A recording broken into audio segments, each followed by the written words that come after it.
நேரு இந்த படம் வந்து பார்த்திங்கன்னா தமிழில் வந்து உலகநாயகன் கமலஹாசன் நடித்த ஜீத்து ஜோசப் இயக்குன வந்து பாபநாசம் படம் பார்த்திங்களா, அந்த படத்தோட டைரக்டர் தான் இந்த நேரு படத்துக்கும் அவர் டைரக்ட் பண்ணியிருக்காரு. உண்மையில் ரொம்ப அருமையான படம். ரொம்ப டீட்டெயிலாக ஒரு கோர்ட் ரூம், ஒரு நீதிமன்ற விசாரணையை அடிப்படையாக கொண்டு நீதிமன்ற விசாரணைக்கு தேவையான காட்சி அமைப்புகள் தான் இருக்கும். மெயினாக வந்து நீதிமன்ற விசாரணை தான். அதில் ஒரு கண் தெரியாத ஒரு பெண் வந்து ஒரு கற்பழிக்கப்பட்டதாக ஒரு குற்றச்சாட்டு, அது வந்து நிரூபிக்கப்பட்டதா இல்லையாங்கிறது தான் இந்த படத்தோட கதை. அந்த வகையில் பார்த்தீங்கன்னா அந்த கண்ணு தெரியாத அந்த பொண்ணை பார்த்தீங்கன்னு வச்சுக்கோங்களேன், அவ்வளோ அற்புதமாக நடிச்சிருப்போம். அது ஒரு கண்ணு தெரியாதவங்க, அவங்களுடைய பார்வை எப்படி இருக்கும், அந்த இது வந்து வேறு எந்த படத்துலையும் இந்த அளவுக்கு நான் பார்த்தது கிடையாது.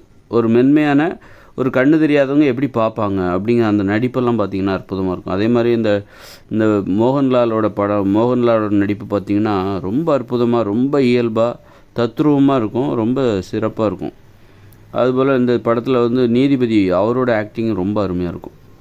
இந்த மாதிரி அப்புறம் இந்த ரொம்ப டீட்டெயிலாக ஒரு நீதிமன்ற விசாரணை எப்படி நடக்கும், அதே நேரத்தில் ஒரு பரபரப்பாக இருக்கும், ஒரு பயமாகவும் இருக்கும். நல்ல அற்புதமான படம், ரொம்ப சிறந்த படம். நீங்கள் ஒரு தடவை 2 தடவை கூட பார்க்கணுன்னு தோணக்கூடிய ஒரு படம். இந்த படம் தமிழ்லேயும் இருக்குது, தமிழில் டப் பண்ணியிருக்காங்க. நல்ல அதில் வந்து மோகன்லாலே வந்து வாய்ஸ் கொடுத்துருக்காரு அவருடைய கதாபாத்திரத்துக்கு.